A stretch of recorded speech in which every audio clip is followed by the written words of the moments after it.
Привет, народ, с вами Скиф. Сегодня я покажу вам тактику для первого бесконечного испытания – Кратер. Армия будет не особо разнообразная и достаточно прокачанная, и я обязательно расскажу, кем кого можно заменить. Главная сложность будет попасть в нужную миллисекунду и в нужный пиксель. Это испытание требует тренировки. Но потом можно идти отдыхать, ваши войска сами все сделают. На данный момент цифры больше, чем на этом испытании я еще не встречал ни на одном другом за все время игры. То есть перспектива выбивать много очков есть у каждого. Плейлист всех дней бесконечных испытаний оставлю в подсказке. И также в конце я покажу, сколько набил по такой тактике армии меньше 200 тысяч силы. А сейчас погнали разбираться. Я нарисовал вам схему атаки для удобства. Тут много всего, но каждый момент важен. Высаживаем войска на угол с гигантами. Цифрами я прописал последовательность и нарисовал точки высадки. Это важно, так как чуть вправо или влево и вы можете привлечь лишнее внимание к вашим дальнобойным отрядам. Светофор на лестнице – это варианты, где у вас может стать и мир. Чем выше по ступеням, тем лучший результат у вас выйдет по итогу. У меня разница от зеленой до красной точки доходит до 20 миллионов урона. Но тут, как и в Need for Speed, кто играл, тот понимает. Главное не передержать, так как если мир поднимется слишком высоко, за ним потянутся остальные войска и вражеские лапидаторы их размажут массовыми атаками. Черные точки – места высадки десанта для правильной постановки армии. В центре на войнах с булавой точный пиксель высадки, чтобы привлечь всех нужных противников и не привлекать ненужных. Наша задача, чтобы колоссы и охотники остались на своих местах, но маги, молнии и лапидаторы нам нужны все. Синяя точка. Сюда будем бросать спасательный десант, когда наш мир начинает умирать. Фух, вроде все рассказал. Погнали смотреть армию. Как я уже говорил, не пугайтесь, что тут столько много драконов и прочих редких существ. Главное – понимать принцип их действия, тогда вы легко сможете заменить любой отряд тем, что у вас есть в армии. На первом корабле нас встречают маги воздуха, инфернальные маги и лапидаторы. Маги воздуха тут нужны не только для контроля, они также наносят хороший массовый урон, что нам тут и нужно. Заменить их можно магами огня, но парочку магов воздуха все-таки стоит иметь для сбития наступательного потенциала противника. С лапидатором тут также все понятно, их можно заменить магами огня. Ну и инферналы, которыми будем бить гигантов. Можете поставить сильных лучников и арбалетчиков, если у вас не хватает магов. Начиная со второго плота добавляются монашки.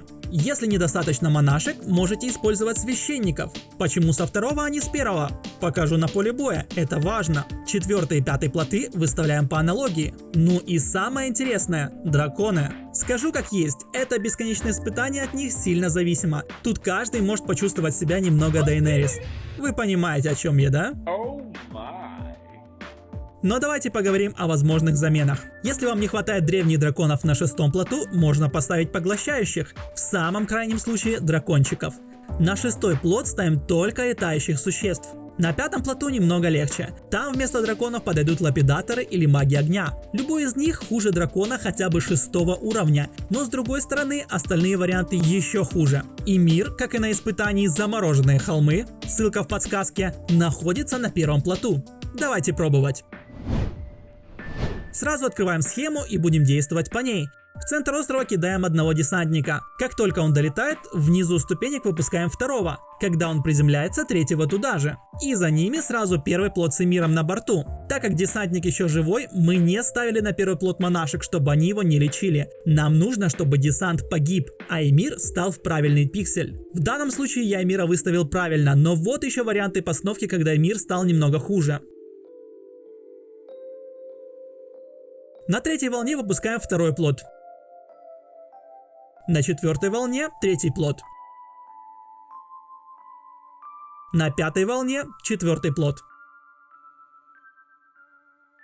И на шестой волне пятый плот. И сразу сбоку отдельно выпускаем шестой плот с драконами. Обратите внимание, что автоматическое использование способности и миру я отключил. По этой тактике он все равно большую часть испытания стоит без движения. Но нам не нужно, чтобы он случайно дернулся и убил мага молнии, который может оказаться рядом. Основная роль нашего эмира сегодня – быть живой стеной. 3 мага молнии позволяют держать его на одном месте, не допуская движения дальше по лестнице. Эмиру важно стать так, чтобы между ним и остальной армией было достаточно расстояния. Прилетающие камни лапидатора не должны задевать рядом стоящие войска, иначе Наши монашки будут отвлекаться и могут уронить нашего танка. А урон в конце по нему будет лететь огромный. Также поделюсь с вами своим лайфхаком. Если мир стал слишком низко и вы хотите его немножко поднять, можете в начале боя покидать десант в центр стены. На схеме помечено синей точкой. Но не переборщите, чтобы и мир не поднялся очень высоко и не потянул армию за собой. Такое тоже бывает. Я думаю, совет заслуживает лайка. И обязательно подпишись на канал ты,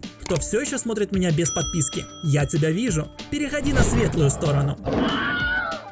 И вот, когда вы замечаете, что жизнь у мира начинает скакать слишком сильно, в ту же точку на центр стены начинаем кидать по одному десантнику, постепенно набирая темп. Это может немного снизить наносимый вами урон, но зато и мир проживет дольше, и в целом результат получится лучше.